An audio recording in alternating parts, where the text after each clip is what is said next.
Welcome to prime time news. నేను మీ journalist Veerareddy. CM Chandrababu గారు మంత్రాలయం నియోజకవర్గ పర్యటనలో సందర్భంగా వైసీపీకి చెందిన 7 గ్రామాల గురించి ప్రస్తావించారు.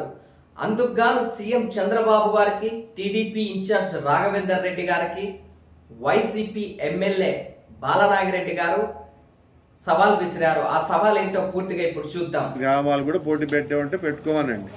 92 గ్రామాలు పోటీ చేపిస్తా. తప్పకుండా ఎవరికి ఎంత వస్తే చూద్దాం.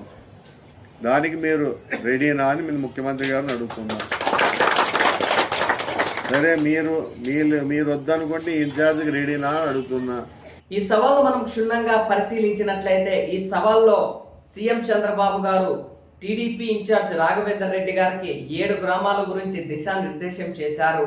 ఆ 7 గ్రామాల్లో ఈసారి పంచాయతీ ఎన్నికల్లో టీడీపీ అభ్యర్థులు నిలబెట్టాలి, అక్కడ స్థానిక సంస్థల్లోన ఎన్నికలు జరగాలి అని రాఘవేందర్ రెడ్డి గారికి కీలక సూచనలు చేశారు. అందులో భాగంగా వై బాలనాగిరెడ్డి గారు కీలక వ్యాఖ్యలు చేశారు. నియోజకవర్గ వ్యాప్తంగా ఉన్నటువంటి 92 గ్రామ పంచాయతీలకు కూడా ఎన్నికలు జరిగే సందర్భంలో తమ ఆధీనంలో ఉన్నటువంటి 7 గ్రామాల్లో కూడా ఎన్నికలు జరపడానికి మేము సిద్ధంగా ఉన్నాం, ప్రజాస్వామ్యబద్ధంగా. మరి అక్కడ మీరు పోటీ చేసి గెలవగలరని అనుకుంటున్నారా? మీరు అభ్యర్థులను అక్కడ నిలబెట్టగలుగుతారా అంటూ కీలక వ్యాఖ్యలు చేశారు. ఇక్కడ మనం క్షుణ్ణంగా గమనించుకున్నట్లయితే ఆ 7 గ్రామాల్లో ఇప్పటి వరకు ఎన్నికలు జరగలేదు. అంటే ఆ 7 గ్రామాల్లో పూర్తిగా యునానిమస్ అవుతూ వస్తూ ఉంది. అంటే అక్కడ ఇతర పార్టీ నుంచి కానీ వేరే అభ్యర్థులు కానీ ఇప్పటి వరకు అక్కడ పోటీ ఎవరు చేయలేదు. ఇప్పుడు సీఎం చంద్రబాబు గారు వచ్చిన తర్వాత టీడీపీ ఇన్ఛార్జ్ రాఘవేందర్ రెడ్డి గారికి దిశానిర్దేశం చేసిన తర్వాత ఆ 7 గ్రామాల గురించి కీలక ప్రస్తావన రావడం జరిగింది.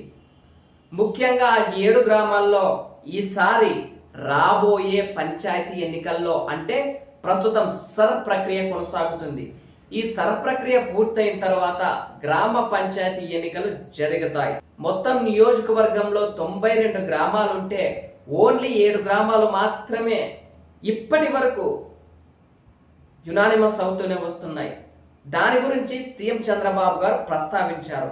అక్కడ టీడీపీ అభ్యర్థులను పోటీ చేయాలని ఆయన పిలిపించారు. దాన్ని సవాల్గా స్వీకరించి ఎమ్మెల్యే బాలనాగిరెడ్డి గారు, మేము మీ సవాల్ను స్వీకరిస్తున్నాం, మా గ్రామంలో ముఖ్యంగా 7 గ్రామంలో ఈసారి ఎన్నికలు ప్రజాస్వామ్యబద్ధంగా నిర్వహిద్దాం, మీ అభ్యర్థుల్ని పెట్టండి, మా అభ్యర్థుల్ని ఎన్నికల్లో నిలబెడతాం.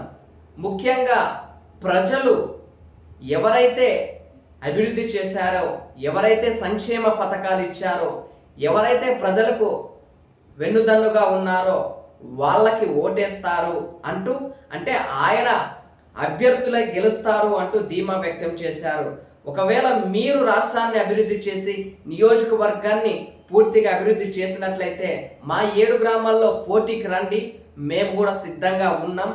మీ టీడీపీ ఇన్ఛార్జ్ అయినటువంటి రాఘవేందర్ రెడ్డి సైతం ఇక్కడ వచ్చి దగ్గరుండి నిలబడి చేయండి, మేము ఆ 7 గ్రామాల్లో పోటీకి నిలబెడతాం. సై అంటే సై, బస్తీ మే సవాల్ అన్న విధంగా సవాల్ అయితే ఎమ్మెల్యే బాలనాగిరెడ్డి గారు విసిరారు. ముఖ్యంగా రాబో పంచాయతీ ఎన్నికల్లో టీడీపీ అభ్యర్థులు ఈ 7 గ్రామాల్లో నిలబడతారా, లేదా ఎప్పటిలాగే అక్కడ యునానిమస్ అవుతుందా వేచి చూడాలి.